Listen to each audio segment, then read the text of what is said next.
साथियों, जैसा कि अवगत है, हम इस समय हैं टिकैतगंज के पास में चकिया नामक ग्राम में बंदी छोड़ महाराज नामक आश्रम जो है वहाँ पर उपस्थित हैं। और इस आश्रम के पीठाधीश्वर महाराज सिद्ध संत श्री राजा रामेश्वर नाथ जी हमारे साथ उपस्थित हैं, जुड़ चुके हैं। अब हम मंदिर के बारे में, उनके सेवा भाव के बारे में और उनके आशीर्वचनों को ग्रहण करेंगे इस परिचर्चा में। सबसे पहले हम जैसा कि देख रहे हैं आगे परिचर्चा चलते हैं, उसके पहले हम महाराज जी के चरणों में नमन करना चाहते हैं। महाराज जी सीताराम।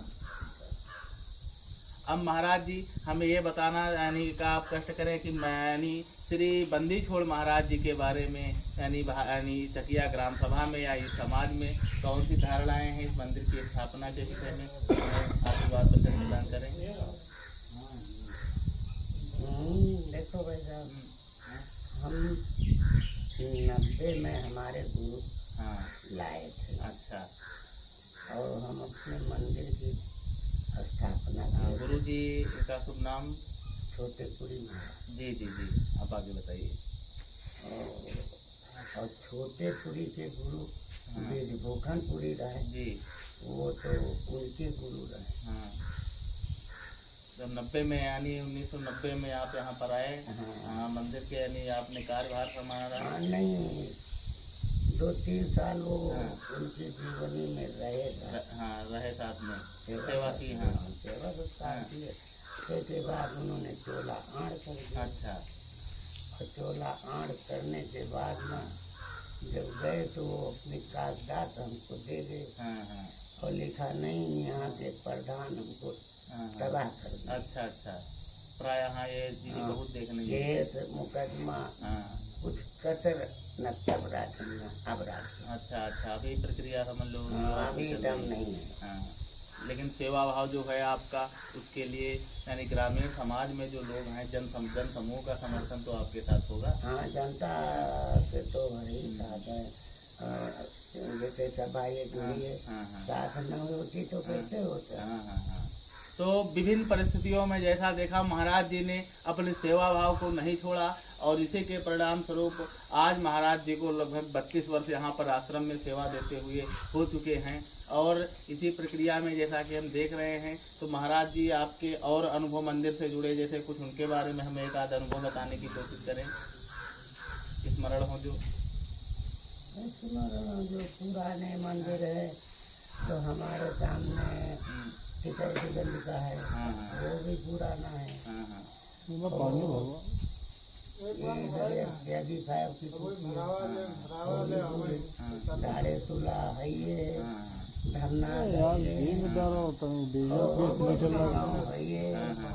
अरे ये अपने जिले के ये तो है। हाँ, पूरे मंदिर बबरी को हम लोग वहीं से आए, वही हमारा निवास स्थान है। तो ये जो परिचर्चा है मंदिर में, तो जब आप इस समय आए थे तो मंदिर का परिदृश्य कैसा था, माहौल उस समय?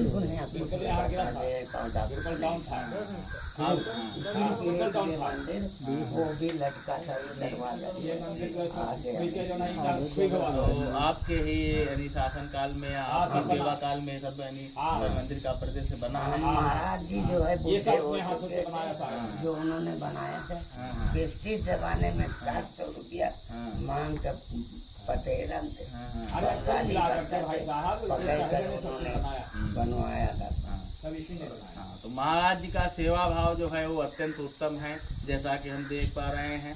बड़ा ही मंदिर का परिदृश्य है और महाराज जी बिल्कुल सरल स्वभाव के, बड़े ही सुशील, यानी सबका सेवा भाव स्वीकार करने वाले और बिना किसी निष्काम भाव से जो सेवा कर रहे हैं, उस सेवा भाव जो है वह सेवा भाव अत्यंत उत्कृष्ट कोटि का सेवा भाव है जिसको हम वो कर रहे हैं। और जैसा कि हम महाराज जी देख रहे हैं, हमने मंदिर का जो परिदृश्य देखा, आपका ये जो पीपल का वृक्ष है इसके बारे में कुछ बताने कृपा करें कि ये यानी कैसे परिदृश्य का स्वरूप बदला धीरे धीरे।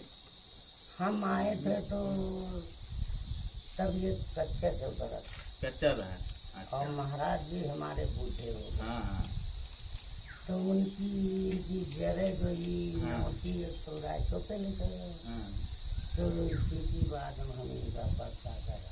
हाँ, पक्का कराएं, यानी आपके जीवन काल में ये पीपल का वृक्ष बढ़ा, सेवा काल में, इसके लिए आपको बहुत बहुत शुभकामनाएं। प्रायः हमें इस आश्रम में यही चीज़ अच्छी लगी है कि यह आश्रम जो है, इसमें निर्माण के नाम पर वृक्षों का दोहन नहीं किया गया है। विभिन्न प्रकार के विशालकाय वृक्ष लगाए गए हैं और निरंतर वृक्षों का रोपण किया जा रहा है। और वृक्ष बचाना हमारी संस्कृति का परिचायक है। अगर वृक्ष ही नहीं रहेंगे तो आश्रम आश्रम नहीं होंगे, भवन बन जाएंगे। आश्रम का परिदृश्य जो मूल स्वरूप है उसको बिगाड़ा न जाए और निर्माण कार्य कराए जाए, लेकिन उसकी सीमाओं के अंतर्गत कराए जाए। यानी तो इसी प्रक्रिया में जो है महाराज जी के साथ हमने एक अल्प चर्चा की, महाराज जी के अनुभवों के बारे में, कुछ हमने मंदिर के बारे में उनसे जाना, आशीर्वचन प्राप्त किया। और इसी क्रम में जब हम आगे चलते हैं, महाराज जी ने जो हमारा साथ दिया, और इस आश्रम पर हम यही कामना करते हैं कि बंदी छोड़ महाराज जी हमारे सभी दर्शकों को, समस्त विश्व को सदमार्ग का यानी सदमार्ग दिखाएं और सब पर कृपा बरसाते रहें। इसी के साथ साथ बहुत बहुत आभार महाराज जी। सीताराम।